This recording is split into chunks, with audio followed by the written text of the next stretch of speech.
Maxime Bérubé, le numéro 14 de l'équipe de football, est demi-défensif et l'un des 50 récipiendaires de la bourse de leadership et de développement durable de l'Université Laval.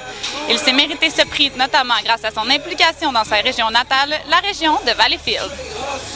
J'ai créé une compagnie il y a 4 ans d'entraînement hors saison. C'est vraiment pour les jeunes, pour les préparer leur saison de football. Puis c'est vraiment quelque chose que j'ai beaucoup de plaisir. Puis je dirais que pour l'instant, ça a vraiment du succès. Puis la compagnie fait juste pour ça.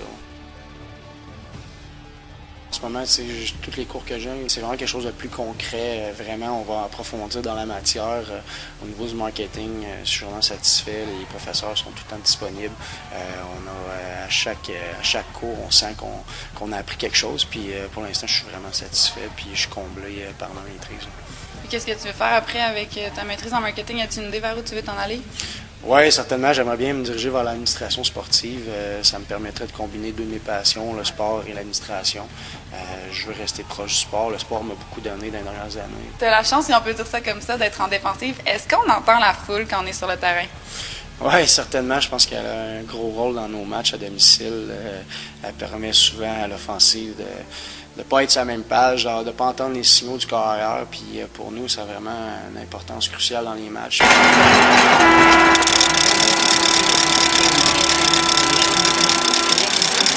Je jouais pour les cadets de l'école Edgar Hébert à Valleyfield. Par la suite, j'ai continué au niveau juvénile avec les Broncos de la baie Saint-François. Je jouais comme receveur.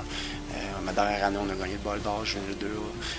Puis c'est vraiment après que j'ai décidé de poursuivre ma carrière au niveau collégial 3A avec les élans des Fix-Garneau.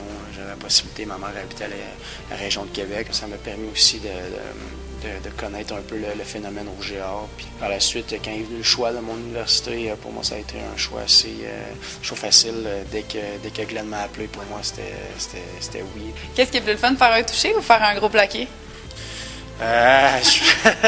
Je pense qu'un plaqué, comme joueur défensif, tu peux en faire beaucoup. Dans un match, tu mets un touché, tu peux pas en faire beaucoup. Puis j'ai eu la chance de ma carrière universitaire d'en faire un en 2008, un touché. Puis je pense que je vais me rappeler beaucoup plus de ce touché-là que tous les plaqués que je vais avoir fait durant ma carrière. Mais non, je te dirais le touché. Là. Le plus beau moment que j'ai eu, ça a été vraiment ma première Coupe Vanier à Saskatoon. Saskatchewan, il faisait moins 27, plus le facteur vent. C'était un match de défensive, serré. C'est une des plus grandes performances que j'ai eues dans l'équipe sportive, d'aller chez l'équipe adverse avec une température comme ça, puis être capable de revenir avec la Coupe Vanier. Je pense que c'est le plus beau feeling que j'ai eu de ma vie.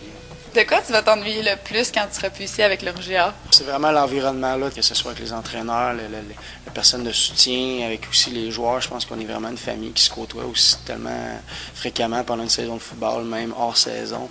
On est tous là pour les mêmes raisons. On travaille dans la même direction.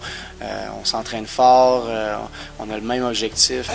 Leur objectif commun qui est de remporter la Coupe Vanier à domicile le 27 novembre prochain. Go Laval, go!